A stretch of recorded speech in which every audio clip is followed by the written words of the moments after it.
Assalamualaikum warahmatullahi wabarakatuh kepada semua dan salam sejahtera. Nama saya Nur Amira Farhana binti Muhammad Yaakob. Assalamualaikum, nama saya Muhammad Azizul Hakimi. Bismillahirrahmanirrahim. Assalamualaikum warahmatullahi wabarakatuh. Nama saya Muhammad Wafi bin Mustafa. Assalamualaikum, nama saya Nur Syamiza binti Ahmad Johari. Bismillahirrahmanirrahim. Assalamualaikum warahmatullahi wabarakatuh. Nama saya Iqmal Hasif bin Muhammad Murtaza dari kelas IM 245 CTU 552 IM 1B. Panjang benar. Jadi hari ini kita akan membincangkan tajuk pasal analisa ringkas tentang argumentasi ateisme tentang ketiadaan Tuhan. Aku rasa ramai yang kat luar sana tak tahu apa itu ateisme. Bukan ubat. Ateisme bukan ubat. Bukan. Ateisme adalah seseorang itu berpegang kepada kefahaman dengan berkonsepkan tiada Tuhan. Jadi maknanya dia tak percaya dengan Allah, dia tak percaya dengan Jesus, dia tak percaya dengan mana-mana Tuhan daripada Buddha dan juga Hindu. Jadi memang dia tak ada apa-apa lah. Ateism adalah fahaman, bukannya agama. Ini disebabkan kerana ateism, konsep dan fahaman ateism sangat berlainan dengan konsep dan juga fahaman agama. Ini disebabkan fahaman dan juga konsep agama ialah percaya kepada Tuhan, manakala fahaman ateism adalah tidak mempercayai kewujudan Tuhan. Konsep ateism ni juga lain dengan konsep theism. Maknanya kalau konsep ateism ni dia percaya pada dia tak percaya pada Tuhan, manakala dekat konsep theism ni pula dia percaya sekurang-kurangnya ada so Tuhan. Supaya India kau dia percaya banyak Tuhan. Kalau supaya Islam kita percaya ada so je Tuhan. Sama juga dengan Kristian, dia percaya ada so je Tuhan, iaitu Jesus. Terdapat beberapa doktrin fahaman yang menjadi asas kepada pegangan fahaman ini, iaitu pertama, tidak mempercayai Tuhan kerana tiada langsung bukti saintifik dan tidak boleh diterima oleh akal. Macam pengikut fahaman ni dia orang tak boleh langsung tak boleh untuk terima kewujudan Tuhan kerana tak ada langsung penjelasan saintifik sampai sekarang yang Tuhan itu wujud. Yang kedua, mereka tidak mempercayai doktrin asas yang kedua ialah mereka tidak mempercayai Tuhan kerana mereka tidak dapat merasakan Tuhan atau kesan Tuhan dengan menggunakan 5 panca indera yang ada dekat manusia. Tiga, mereka percaya bahawa alam semesta ini terjadi dengan sendiri tanpa ada mana-mana pencipta. Mereka percaya bahawa alam ini terjadi dengan sendiri dan tiada pengakhiran, which is tak ada hari kiamat, penolakan hari kiamat. Jadi bila penolakan hari kiamat ni, mereka tidak akan takut dengan hari pembalasan, which is boleh menyebabkan banyak isu moral yang akan terjadi pada masa depan, kerana mereka juga tidak mempercayai konsep pahala, dosa, neraka dan syurga. Mereka juga mempercayai teori Darwin di mana manusia berevolusi daripada beruk kepada manusia sekarang. Hal ini boleh disangkal kerana mengapa kita berhenti berevolusi sekarang jika benar teori Darwin itu. Bakpo kita berhenti berevolusi lah ni? Bakpo kita tak berevolusi lagi? Bakpo kita tak tumbuh sayap lagu tu? So teori ini tidak dapat dipakai kerana sangat tidak berasaskan, sangat tidak berasas. Okey, seterusnya faktor kelahiran dan tokoh-tokoh. Faktor kelahiran atau kemunculan merupakan salah satu fenomena sosial yang berlaku pada masyarakat moden. Hal ini berlaku kerana pemikiran manusia juga semakin meningkat, semakin maju mengikut peredaran masa, sehingga manusia merasakan ilmu mereka terlalu tinggi untuk membolehkan mereka sendiri membuat andaian berdasarkan pemikiran dan akal mereka yang terhad. Terdapat beberapa faktor-faktor utama kelahiran ateism di mana ia bermaksud fahaman atau kepercayaan yang tidak mengakui kewujudan Tuhan. Pertama sekali, antara faktor kelahiran ateism adalah faktor morality. Golongan ateism percaya bahawa moral tidak perlu wujud, daripada rasa takut terhadap neraka maupun bahagia terhadap ganjaran daripada syurga. Mereka menganggap bahawa kebolehan manusia untuk berlaku baik atau sebaliknya tidak memerlukan kewujudan Tuhan maupun syaitan. Selain itu, fahaman sosial progresif juga merupakan faktor utama kelahiran ateism. Fahaman ini menganggap adat dan norma dalam masyarakat merupakan salah satu pemboleh ubah yang akan berubah-ubah mengikut peredaran masa. Lebih-lebih lagi, masyarakat pada zaman dahulu menyanjung nilai pembaruan dan merendahkan nilai lama dengan anggapan agama satu pemboleh ubah yang dalam masyarakat. Orang yang kuat berpegang kepada agama akan digelar ataupun akan dianggap sebagai konservatif yang merupakan sebagai salah satu nilai negatif dalam masyarakat tersebut. Akhir sekali, faktor kelahiran ateism juga disebabkan oleh perkembangan sains dan teknologi. Dengan adanya kuasa teknologi, manusia tidak akan lagi bergantung kepada kuasa gaib, iaitu sesuatu yang tidak dapat dilihat melalui panca indera seperti kewujudan Tuhan sewaktu manusia mengalami atau menghadapi kesukaran dalam kehidupan serta menjawab segala persoalan yang berada di dalam dunia ini maupun di bumi ataupun di planet-planet yang lain. Tambahan pula, pengetahuan dalam sains juga membolehkan manusia sendiri menjawab, merungkai dan mengkaji sendiri tentang kebanyakan misteri alam semesta yang dahulunya memerlukan Tuhan sebagai medium jawapan. Kesimpulannya, faktor kelahiran ateism dipengaruhi oleh beberapa faktor yang direka sendiri oleh manusia atas andaian dan logik akal mereka yang berkaitan tentang ketuhanan sebagai contoh untuk mereka meneruskan kehidupan serta tidak mempercayai Tuhan. Selain itu, tokoh pendukung utama sekali Sigmund Freud yang merupakan salah seorang tokoh autism yang amat disegani pada suatu masa dahulu. Freud dilahirkan pada tahun 1856 di Freiburg, Moravia, Austria. Beliau juga dibesarkan dalam keluarga Yahudi. Tambahan pula, beliau merupakan seorang pakar psikoanalisis. Di samping itu, agama pada pandangan Sigmund Freud adalah agama sebagai ilusi. Hal ini kerana Freud menyatakan bahawa agama merupakan satu pertahanan mental yang menentang aspek alam semula jadi yang mengancam seorang manusia. Namun begitu, oleh kerana imajinasi manusia telah mengubah kuasa yang menyebabkan fenomena alam kepada kuasa misteri.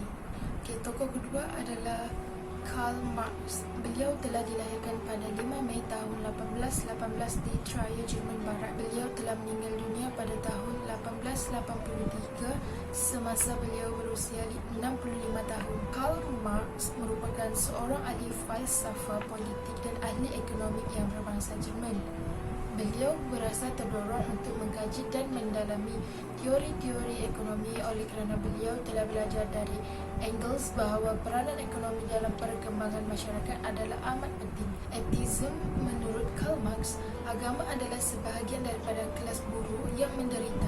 Hal ini kerana orang daripada kelas buruh terlalu lemah sehingga mereka mencari supernatural untuk membantu mereka menjadi lebih kuat dan berkuasa.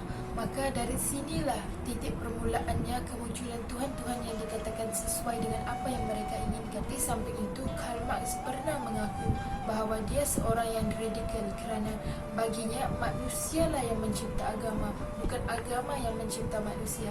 Menurut beliau, agama adalah imajinasi manusia semata-mata yang tidak memiliki akal dan pemikiran yang realiti dan rasional. Disebab itulah Karl Marx tidak percaya tentang kewujudan Tuhan.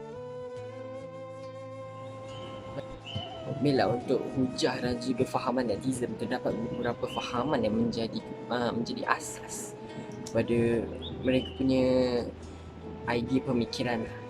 Yang pertama adalah alam ini terjadi dengan sendiri tanpa mana-mana pencipta, iaitu mereka percaya bahawa alam ini terjadi dengan sendiri, tiba-tiba ada. Begitu. Baik, menjawab pada hujah yang menjawab pada persoalan ini, terdapat surah di dalam Al-Quran, iaitu surah Yunus ayat 101 yang mengatakan bahawa yang membuktikan Tuhan itu wujud. Ayat dia berbunyi, perhatikanlah dan fikirkanlah Apa yang ada di langit serta di bumi merupakan kekuasaan Allah Tuhan, Allah Subhanahu Wa Taala. Ini bermaksud apa yang ada di langit serta di bumi merupakan bukti kekuasaan Allah yang mencipta sekalian alam. Faham dua? Tak apalah, kita kecek biasalah, takut demo susah nak faham. Fahaman dua, mereka percaya bahawa Tuhan tidak wujud kerana di manakah Tuhan jika ada? Di manakah Tuhan? Dan mereka juga tidak percaya pada konsep syurga yang tiada pengakhiran. Okey, menjawab pada soalan ini, Allah itu ada. Allah sedang berada di arasnya, iaitu di dalam surah Ar-Ra'd ayat 2 yang menyebut kepada keberadaan Allah. Yang surat itu bermaksud Allah jugalah yang menjadikan langit setinggi-tinggi dengan tiada tiangnya, sebagaimana kamu melihatnya, kemudian ia bersemayam di atas arash. Ayat ini membuktikan bahawa Tuhan itu wujud dan berada di arash. Okey, berkaitan dengan konsep syurga yang tiada pengakhirannya pula, saya bagi satu perumpamaan kepada korang. Apakah pengakhiran nombor? Adakah 10, 100, bilion, trilion? Tiada pengakhiran, bukan? Sama juga seperti syurga yang tiada pengakhiran langsung.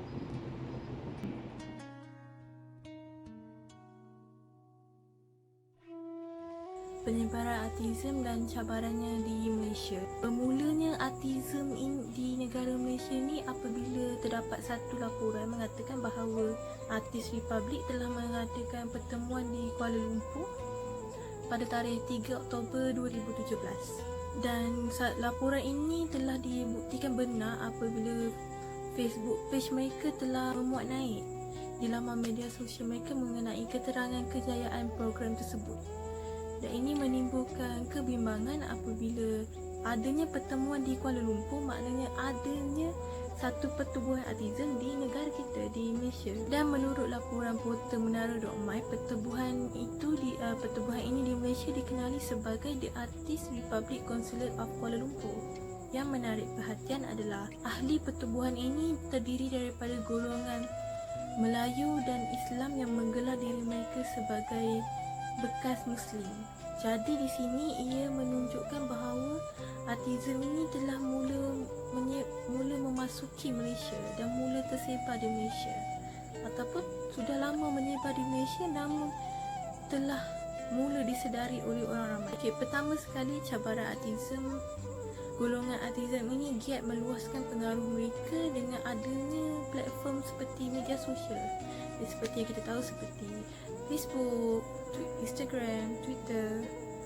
Bila adanya media sosial seperti ni, diorang mudah untuk meluaskan pengaruh mereka sebab kita tahu bila berada di Facebook ini dia umum. Satu posting boleh disebarkan kepada 10 itu boleh disebarkan kepada 100. So dia menjadi sangat meluas. Kedua, cabaran autism ni, mereka lebih lantang bersuara. Perkara ini terjadi sebabnya mereka ada yang mengatakan bahawa kerajaan kita ni kerajaan campuran, maka rakyat ada hak untuk bersuara. Jadi diorang gunakan alasan ini untuk diorang bersuara dan menyebarkan penyebaran diorang. Terusnya diorang menuntut hak mereka. Perkara ini agak kelakar untuk mengatakan hak mereka bila boleh saya katakan di mana hak mereka bila mereka terang-terang melanggar prinsip rukun negara kita. Tak bolehlah mereka nak hak mereka. Contohnya macam mereka nak hak seperti yang terbaru ni, macam nak hak hubungan sejenis ini dikenalkan di Malaysia. Padahal kita ni terdiri daripada golongan umat Islam di Malaysia. Jadi perkara ni sangatlah kita bangkang. Implikasi atau kesan. Yang pertama, kesan kepada negara. Hal ini kerana jika manusia menduduki negara tersebut tanpa bertuhan atau pegangan kepada sesuatu, maka terlahirlah masyarakat yang benci akan sifat ketuhanan. Sesetengah individu pasti menganggap bahawa bertuhan merupakan perkara yang tidak melambangkan seseorang itu berani atau untuk menghadapi dugaan atau cabaran yang mendatang. Selain itu, Tanpa agama atau pegangan, negara juga akan melahirkan generasi muda yang menjadikan negara kita semakin mundur dan tidak ada masa depan. Oleh itu, jika generasi muda tahu betapa pentingnya agama dalam kehidupan, mereka pasti berasa tanggungjawab untuk mengubah dan memajukan negara untuk menjadi yang lebih baik.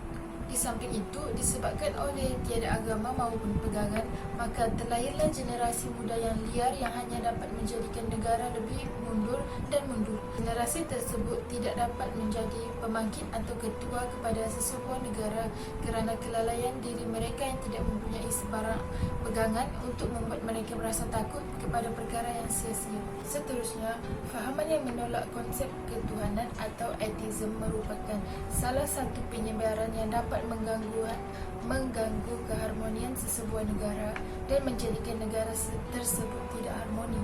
Sebagai contoh, negara kita merupakan negara yang berharmoni, aman dan makmur walaupun kita terdiri daripada berbilang-bilang kaum, agama dan bangsa. Selain itu, terdapat satu ideologi negara iaitu rukun negara. Prinsip rukun negara yang pertama iaitu kepercayaan kepada Tuhan. Penerangan bagi prinsip ini adalah mewujudkan ikatan agama agar masyarakat dapat membentuk fikiran, pertuturan dan perbuatan yang memanfaatkan diri sendiri serta orang lain. Hal ini demikian juga dapat menunjukkan bahawa negara kita adalah negara yang mempunyai agama dan saling menghormati sesama penganutnya. Oleh itu, agama merupakan ciri penting dalam kehidupan kerana ketiadaan agama boleh meruntuhkan kepribadian seseorang bangsa dan dapat menjadikan negara sebagai negara yang tidak harmoni. Implikasi ateism kepada masyarakat. Pertama, penyebaran yang mampu mengganggu ketenteraman. Kedua, implikasinya masyarakat menjadi semakin berpecah belah. Perkara ini berlaku apabila ada wujudnya dua golongan Melayu, Melayu Islam dan juga Melayu ateism. Ini menjadi isu yang besar kerana di negara kita, orang Melayu itu perlulah beragama Islam. Bila adanya dua golongan Melayu, Melayu Islam dan juga Melayu bukan Islam iaitu Melayu ateis, ini menimbulkan perselisihan faham dan juga membuatkan pandangan orang luar terhadap kaum Melayu itu boleh disalah tafsir. Yang terakhir adalah golongan remaja dan anak muda menjadi sasaran utama oleh golongan ateism ini. Menurut pendakwah Yayasan Maklumat dan Hikmat Islamik, Mas Yuri Mahidin, beliau mendedahkan bahawa pelajar IPTA dan IPTS tempatan merupakan golongan yang paling ramai terjebak dalam kegiatan ateism. Tentang kesan etis atau ateism terhadap institusi lah, seperti pengajian tinggi dan sebagainya. Jadi pertama sekali, isu fahaman etis bukanlah isu baru di Malaysia, tetapi mengikut kajian oleh pendakwah Yayasan Maklumat dan Hikmat Islamik, institusi pengajian tinggi tempatan di Malaysia merupakan golongan paling ramai terjebak dalam kegiatan etis. Jadi di sini kita boleh lihat di mana sangat-sangat bahaya kepada golongan-golongan muda lah. Dan 60% adalah melibatkan golongan muda iaitu pelajar universiti. Jadi dari sini kita boleh lihat betapa bahayanya kepada golongan muda lah, iaitu pelajar. Etis bukanlah agama, tetapi kepercayaan yang menafikan kekuasaan Tuhan lah, seperti yang saya sebut tadi. Dan saya ada baca pada tahun 2015, satu kajian menunjukkan benua Eropah dan Asia Timur merupakan kawasan dengan kadar yang golongan yang mempunyai etis yang tertinggi, dan hari demi hari ini melibatkan Malaysia. Jadi kita amat risau tentang perkara inilah. Dan saya ada baca ada 3 fahaman etis, iaitu pantheisme, iaitu mereka percaya teori Darwinisme, iaitu manusia berasal daripada evolusi buruk. Jadi benda ini salah ya, kita tak boleh sesuka hati. Dan seterusnya dogmatik atau antitesis yang menentang arus yang dianuti manusia, iaitu agama seperti Samawi, dan dia boleh dikenali sebagai sosialisme, liberalisme dan sebagainya lah. Dan akhir sekali, apopatik terdiri daripada golongan free thinkers dan berfahaman sains dan kuantum fizik sahaja semata-mata. Golongan ini terdiri daripada ilmuwan dan bijak pandai yang selalu membandingkan nilai-nilai berat daripada amalan Islam. Jadi kita tidak boleh menerima golongan-golongan seperti ini kerana dia membahayakan golongan-golongan muda di negara kita lah. Kerana seperti yang kita tahu, institusi tempatan di negara kita ni sangat menitik beratkan tentang isu-isu agama lah, kerana dia amat sensitif. Jadi untuk peranan institusi dan tenaga pengajar, kita harus bekerjasama lah untuk membendung perkara ini. Walaupun dia hanya nampak halus dan kita jarang jumpa isu-isu seperti ini, tetapi kita harus berjaga-jaga lah untuk melindungi golongan muda seperti saya sendiri, kerana saya berumur 21 tahun dan seorang pelajar. Jadi saya juga berasa takut dan harap-harap negara kita ni bebas daripada golongan-golongan seperti inilah. Okey, tadi kita dah dengar ya kesan daripada etisme ni menyebabkan daripada masyarakat, negara dan juga institusi. Jadi sekarang kita nak tahu apa etisme ni, ya, seseorang yang berpegang kepada etisme ni boleh kesan dia kepada individu. Okay, baiklah. Yang pertama, seseorang itu akan cepat rasa rendah diri. Okay. Sebab kenapa? Sebab selalunya orang yang kuat beriman, orang yang kuat, ya, berpegang kepada Allah, dia adalah seorang yang merasa tenang, ya. Insan yang cemerlang, insan yang gemilang datang daripada hati yang tenang, jiwa yang ikhlas. Ya, betul tak? Jadi apa kalau kita tak tenang, kita akan cepat rasa apa? Bukan rasa lapar, tapi kita akan rasa cepat nak depresi. Kita akan rasa tertekan. Sebab apa? Sebab kita tak ada tempat dan minta tolong. Jadi kita sebab itu Allah telah tetapkan dalam Al-Quran. Sebab itulah digunakan untuk mana-mana agama dekat dunia ni, dia ada kitab dia masing-masing. So kita kena gunakan, okay, kitab tersebut. Seperti macam Islam, kita ada Al-Quran, As-Sunnah. Okay, kita guna benda tu sebagai panduan hidup kita. Orang yang tak percayakan agama disebabkan diorang ini antara punca dia sebab diorang tak dididik dengan betul. Jadi bayangkan diorang yang tak ada agama ni, sebab kalau diorang tak ada panduan hidup, macam mana diorang hidup? Adakah diorang hidup semata-mata nak duit? Tak ada duit. Diorang sebenarnya nak yang terbaik untuk dia, tapi tak ada panduan hidup macam korang lah. Belajar kereta, tak ada cikgu, macam mana nak belajar? Langgar dinding mati macam tu je kan. Tak boleh lah macam tu. So kita kena ada panduan hidup. So kalau tak ada panduan hidup ni, bayangkan orang yang etisme ni, kalau dia orang tak ada benda guidance dia orang tu, dia orang boleh terfikir tau nak ambil keputusan untuk bunuh diri. Itu yang bahaya tu.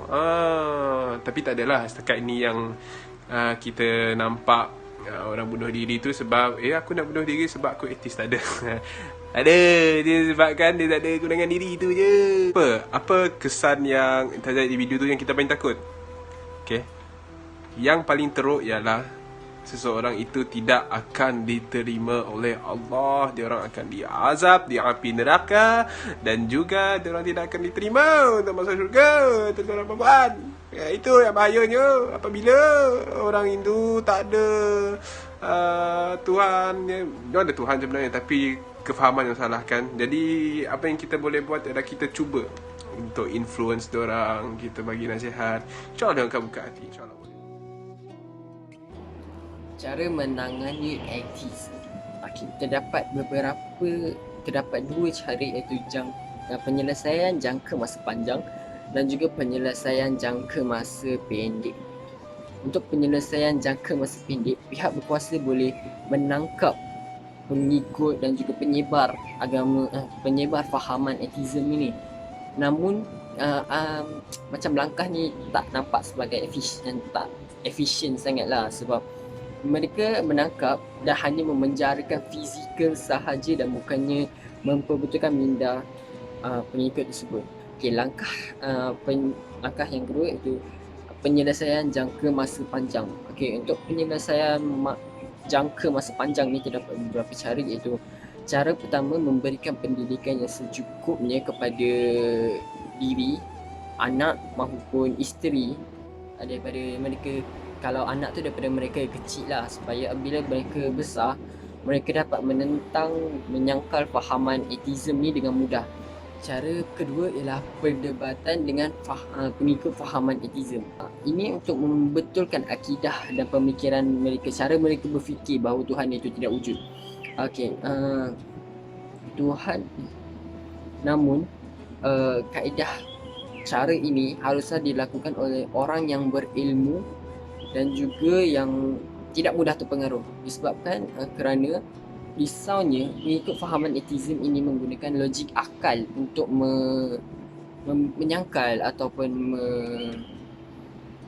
men-slash menyangkal dakwah, menyangkal macam poin-poin orang lah, poin-poin ulama ini untuk membuktikan kewujudan Tuhan. So risaunya kalau orang yang tidak berilmu, yang akidahnya macam goyah, bila mereka tidak dapat menyangkal, mereka akan mudah terpengaruh. Kan nanti macam, kenapa aku tak dapat jawab ni, kenapa aku tak dapat buktikan Tuhan itu wujud pada pengikut atheism ni. So jadi macam akan mudah terpengaruh lah, macam maybe dia akan mengikut atheism juga sebab tak dapat buktikan. Macam so apabila cara perdebatan ini dilakukan oleh orang yang berilmu, jadi mereka dapat menyangkal fahaman atheism ini dengan mudah dan mungkin akan dapat membetulkan akidah pengikut atheism ni dan dapat mengembalikan mereka kepada pangkal jalan yang betul, dapat membimbing mereka semula ke jalan yang betul dan diredai Allah. InsyaAllah akan buka hati. InsyaAllah boleh. Jadi saya sebagai penutup cerita lah untuk analisa kita hari ini. Sama-samalah kita berpegang kepada agama kita yang satu, ya, kepada agama yang lain, ikut cara masing-masing. Yang Islam, kita kena pegang teguh kepada la ilaha illallah Muhammadar Rasulullah. Kita kena ingat kalimah syahadah kita, kerana benda itulah yang membuatkan kita sentiasa ingat kepada Allah dan sentiasa ingat bahawa agama yang diterima oleh Allah ialah agama Islam. Okay? Jadi saya nak berkongsi sedikit satu ayat yang dipetik daripada Al-Quran, daripada surah An'am ayat ke-125 yang bermaksud maka sesiapa yang Allah kehendaki untuk memberi hidayah petunjuk kepadanya, nescaya ia akan melapangkan dadanya, iaitu membukakan hatinya untuk menerima Islam. Dan sesiapa yang Allah kehendaki untuk menyesatkannya, nescaya ia menjadikan dadanya sesak, sesempit-sempitnya, seolah-olah ia sedang mendaki ke langit yang tinggi serta dengan kepayahan. Demikianlah Allah menimpakan azab kepada orang-orang yang tidak beriman. Jadi daripada ayat itu kita sedar bahawa Allah juga insya-Allah kita kalau nak hidayah tu nak cepat, sebab hidayah ni kita tak boleh minta macam tu je. Allah tak akan bagi macam tu je. Kalau kita nak, kita kena sentiasa berdoa. Kita, kalau ni untuk tips saya, untuk sesiapa yang nak cepat hidayah tu cepat sampai, rajin-rajin dengan solat subuh. Kerana dalam solat subuh tu kita akan baca doa kunut. Okey, apabila kita baca doa kunut itu, doa kunut itu adalah antara satu doa untuk Allah turunkan hidayah kepada kita, insya-Allah, kalau kita sentiasa amalkan. Ni tak tidur pukul berapa? Solat subuh ke tak? Kau sekolah ke tak? Engkau SRP lepas tak? Jadi kata akhir daripada saya, insan yang beriman, insan yang cemerlang, datang daripada hati yang ikhlas. Tenang, okay? Ingat sentiasa di dada, apa kita perlu ingat di dada? Apa? Bukannya untuk air raya, kita tak ada air raya. Gitu. Jadi kita kena ingat dalam diri kita bahawa Allah sentiasa ada dalam diri kita, insya-Allah. Wabillahi taufiq wal hidayah. Assalamualaikum warahmatullahi wabarakatuh. Semoga kita berjumpa lagi pada sesi terusnya bersama saya, Ustaz. Ustaz apa? Bukan Ustaz Kazal Iman. Bukan Ustaz kita. Itu Ustaz untuk kita belajar. Ini Ustaz apa? Ustaz Iqbal lah. Okay. Assalamualaikum warahmatullahi wabarakatuh.